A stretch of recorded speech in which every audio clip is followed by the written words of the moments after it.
In this section, we're going to learn all about percents, fractions, and decimals, and how to convert back and forth between them.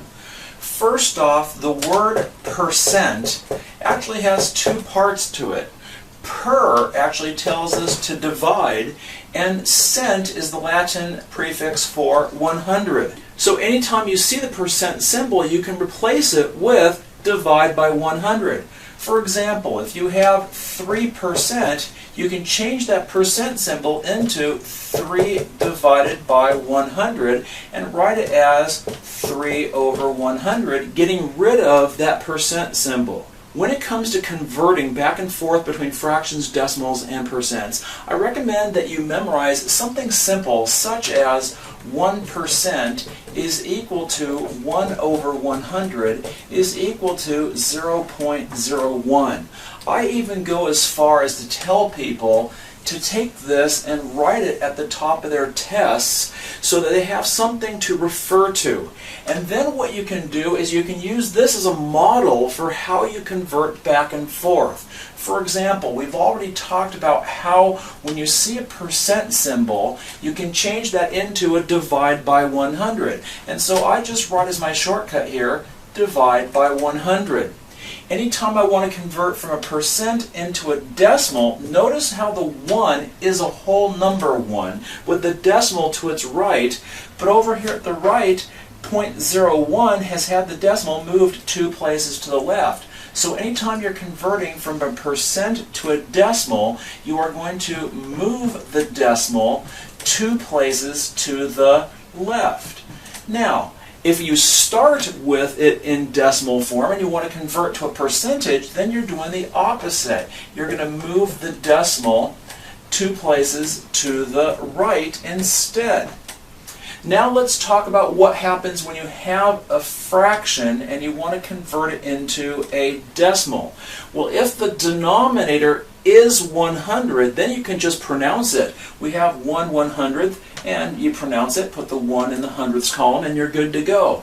But if it is not a nice fraction, so to speak, without 100 in the denominator, then whenever you're going from fraction to decimal, you need to use long division.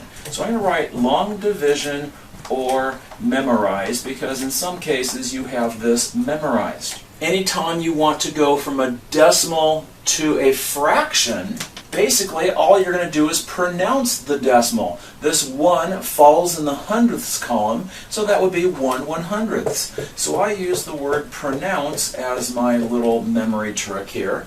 And the only pattern I have not listed here is how to go from fraction to percent.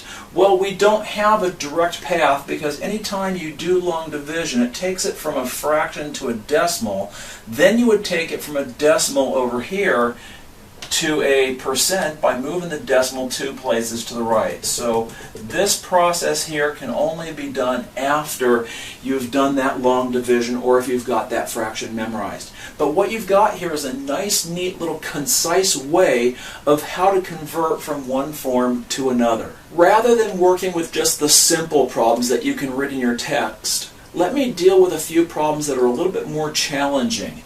Let's say we have something like 7 3/4% that we need to change into decimal form. Now normally when you're going from percent to decimal, you move the decimal 2 places to the left. Well, in this case, because you can't mix these all together, we're going to have to take that 3/4 and write it as 7.75. If you don't have 3/4 memorized as 0.75, you would first have to do long division with whatever the fraction part is to put it into decimal form. Now we're able to move the decimal 2 places to the left, insert a 0 in there and off to the right, and as a decimal, this would be 0.0775. Let's say we have 553%, and we want to write that as a fraction. Well, percent means divide by 100. And so I would rewrite this as 553 over 100, and if it was reducible to simpler form, then I would reduce it. let's say next that you have 0.0035, and we want to write that both as a fraction and as a percent. Well, let's start with the fraction conversion. I suggested that you pronounce this. The 5 falls in the tenths, hundredths, thousandths, 10,000ths column, and this is pronounced 35 10,000ths. So I would write that as 35 over 10,000, and then I would reduce this fraction by dividing by 5 over 5. And that will give us 7 over 2,000 as our reduced fraction. Now to convert this decimal into a percent, basically there what we're going to do is move the decimal 2 places to the right, and that would give us 0.35%, which is less than 1%. Make sure you have that decimal in there when you write this.